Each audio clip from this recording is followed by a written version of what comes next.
Hello guys, welcome to be well ज्ञान। मैं प्रतीक शर्मा और आज जो इस वीडियो के अंदर हम कंटिन्यू रखेंगे टैक्स लॉ। और थोड़ा सा यार बाहर था, मैं कहा चलो जी अपनी फैमिली के लिए एक वीडियो बनाई जाए। कितने प्यारे लोग हैं यार आप। तो गाड़ी के अंदर ही है फिलहाल, सारी चीज़ें बंद कर दी और शायद एसी की आवाज़ आपको आ सकती है, तो मैं इसको ब्लोअर को कम कर देता हूँ।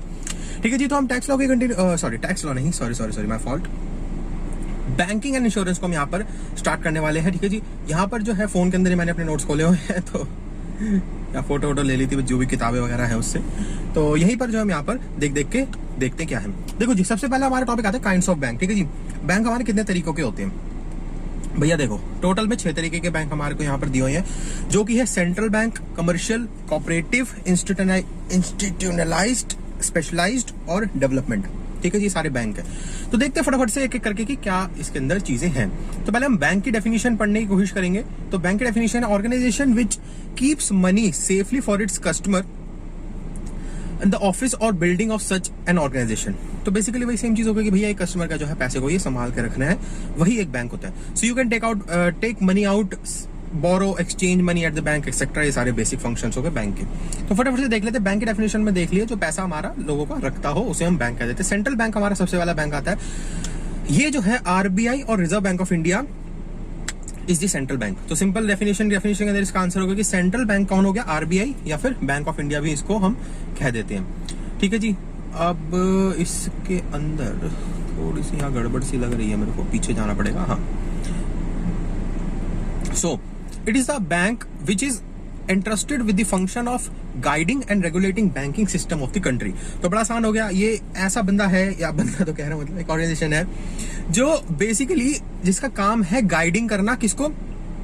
बैंकिंग सिस्टम को बेसिकली मैनेज या गाइड करना इसका काम है। It is a government bank and it generally does not deal with the public. ठीक है जी, तो ये गवर्नमेंट का बैंक होता है और पब्लिक के साथ जो है ये डील नहीं करता है।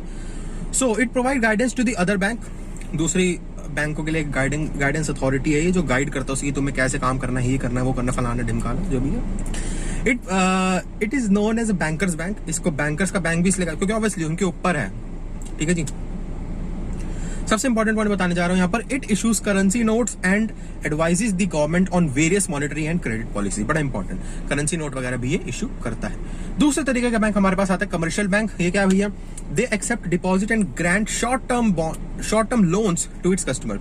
तो कमर्शियल बैंक यार वही जो हमारे, जिसमें जैसे हमारे SBI, HDFC, ICICI bank, Citi bank, ये सारे कमर्शियल बैंक हो। तो बेसिकली एक्सेप्ट करता है किसको? डिपॉजिट को, जो हम पैसे डालने जाते हैं उसे हम डिपॉजिट कहते हैं। And grant short term loan to the customer, तो लोन वगैरह भी इनका देना काम है short term.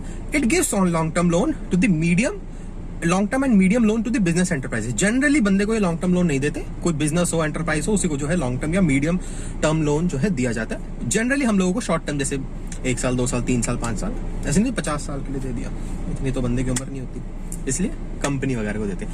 They also provide housing loan on the long term basis to the individual. अगर हाउसिंग लोन है तो उसके अंदर लॉन्ग टर्म देना पड़ेगा, ऑब्वियसली यार घर 2 दिन में नहीं बनता।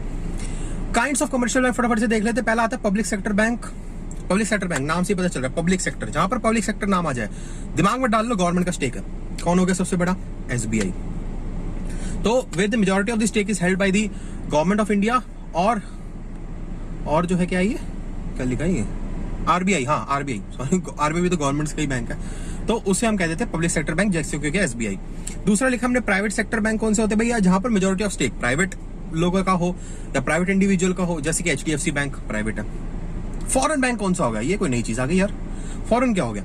फॉरेन हो गया, they are registered and have the headquarters in foreign country but their branches in our country. समझ रहे हो?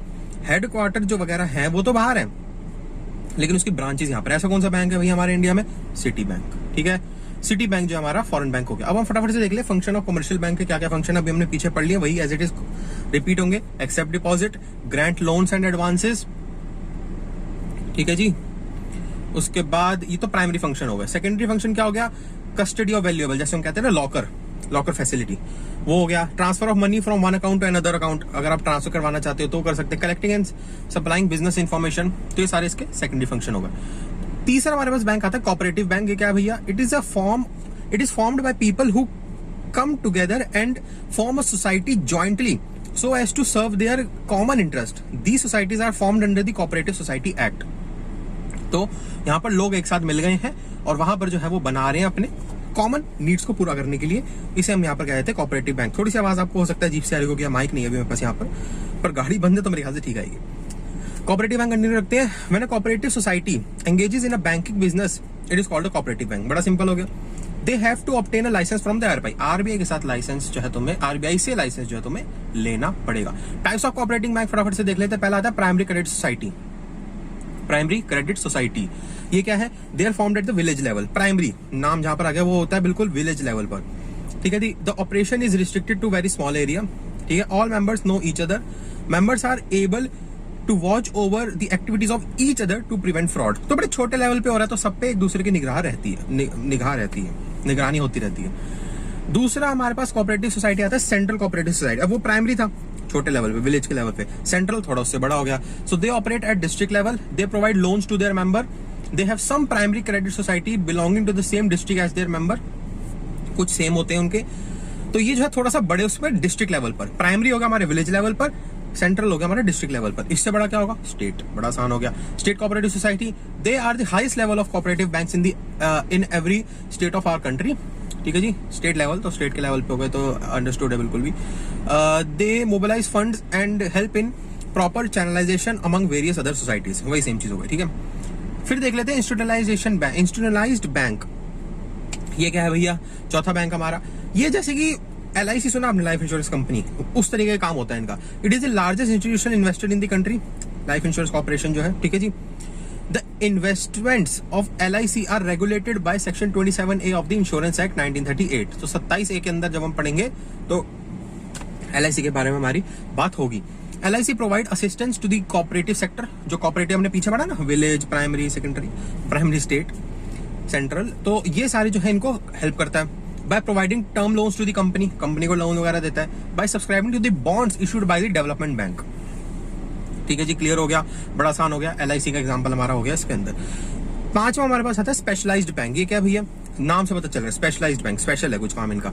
These bank provide support for existing for setting up business. यार तो फोन में देखना पड़ रहा है, बड़ी दिक्कत हो रही है। These bank provide support for setting up business in a specific area of activity only. तो बिजनेस को हेल्प करने के लिए जो बैंक होता है उसे हम कहते हैं स्पेशलाइज्ड बैंक। बड़ा आसान हो गया। Some of the specialised bank are, फटाफट से स्पेशलाइज्ड बैंक का नाम देख लेते हैं। पहला आता है हमारा एक्सिम, EXIM। इसकी फुल फॉर्म है export import bank of India, EXIM, ठीक है जी।